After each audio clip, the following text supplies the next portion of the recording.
Suasana di desa Kedung Malang begitu sunyi di malam itu. Bulan purnama bersinar terang di langit, mencerahkan setiap sudut desa yang terletak di tepi hutan lebat. Di sebuah rumah tua yang terletak di pinggiran desa, tinggal seorang wanita tua bernama Mbah Marijan. Mbah Marijan hidup sendiri sejak suaminya meninggal beberapa tahun yang lalu. Rumahnya yang sudah tua dan sering ditinggal penghuninya membuatnya menjadi bahan pembicaraan di kalangan warga desa.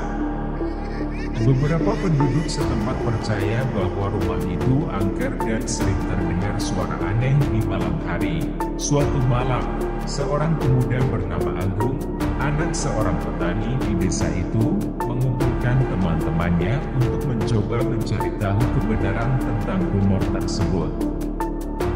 Mereka merencanakan untuk berkumpul di depan rumah Mbah Marijan setelah tengah malam. Pukul 12 malam, Agung dan 4 temannya berkumpul di depan rumah tua tersebut.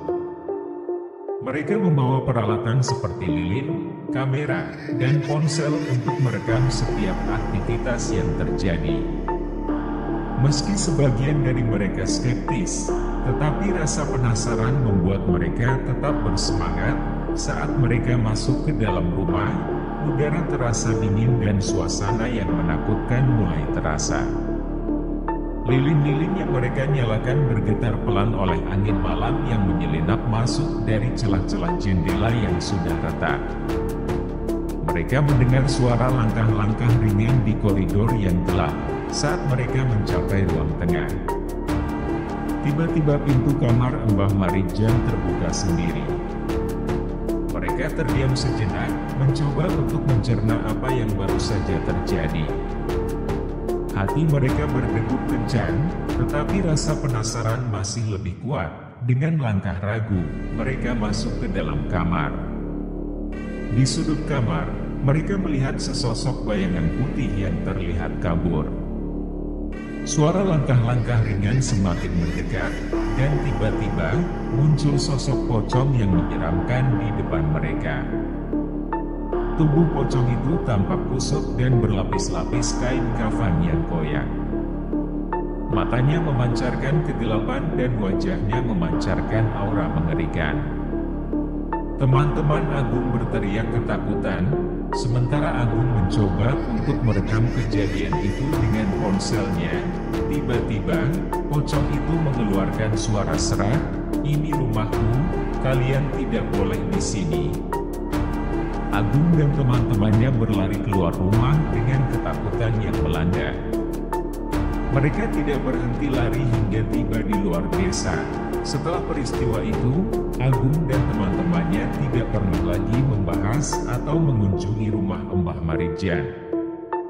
Rumor tentang keberadaan pocong di rumah tua itu semakin berkembang di desa Kedung Malang, dan rumah itu pun kembali menjadi tempat yang sepi dan menakutkan di malam hari.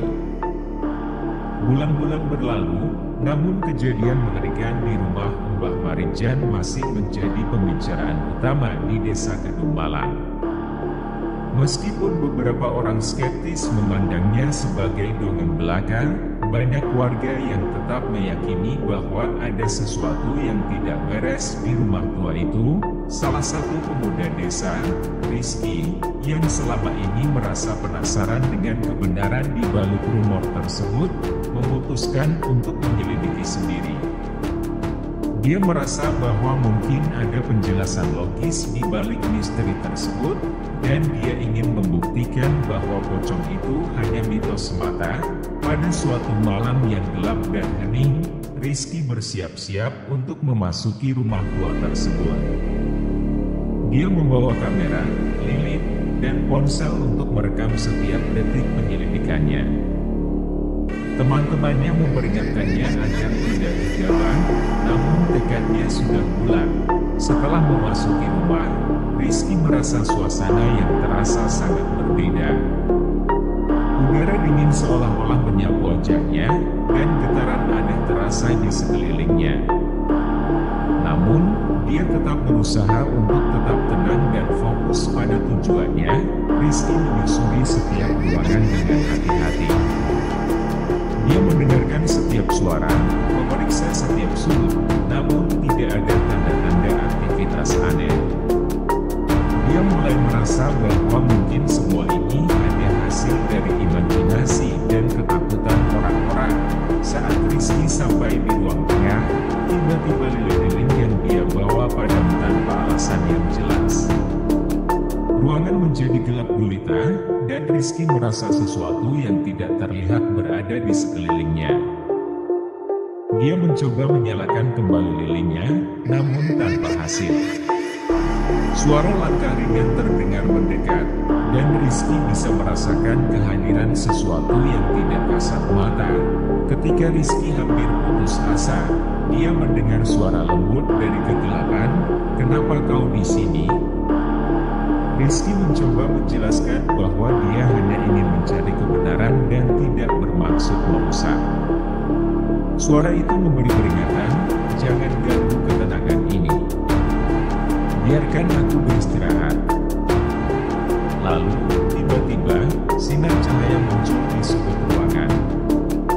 Rizky melihat seorang wanita tua dengan rambut panjang yang mengenakan kain kafan.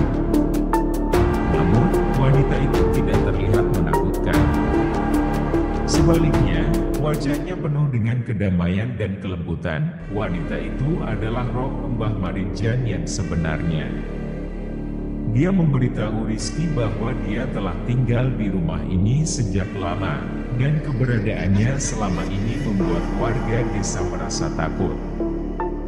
Namun, dia tidak berniat menakut-nakuti mereka. Mbah Maridjan menjelaskan bahwa dia masih mempertahankan ikatan spiritualnya dengan rumah ini. Dia meminta Rizky untuk memberitahu warga desa bahwa dia tidak ingin diganggu lagi, dan agar mereka bisa hidup berdampingan dengan damai. Rizky pun keluar dari rumah tersebut dengan cerita yang luar biasa. Dia berbagi pengalamannya dengan warga desa, dan mereka akhirnya memahami bahwa keberadaan Mbah Maridjan bukanlah untuk menyakiti mereka. Desa Kedung Malang pun akhirnya menyelenggarakan upacara untuk memberikan penghormatan kepada roh Mbah Maridjan dan menghentikan rumor tentang pocong yang menakutkan. Rumah tua itu akhirnya menjadi tempat bersejarah yang dijaga dengan penuh rasa hormat oleh warga desa. Mereka belajar untuk hidup berdampingan dengan kehadiran spiritual yang ada di sekitar mereka, dan cerita horor tentang pocong di rumah itu pun menjadi legenda yang diwariskan dari generasi ke generasi.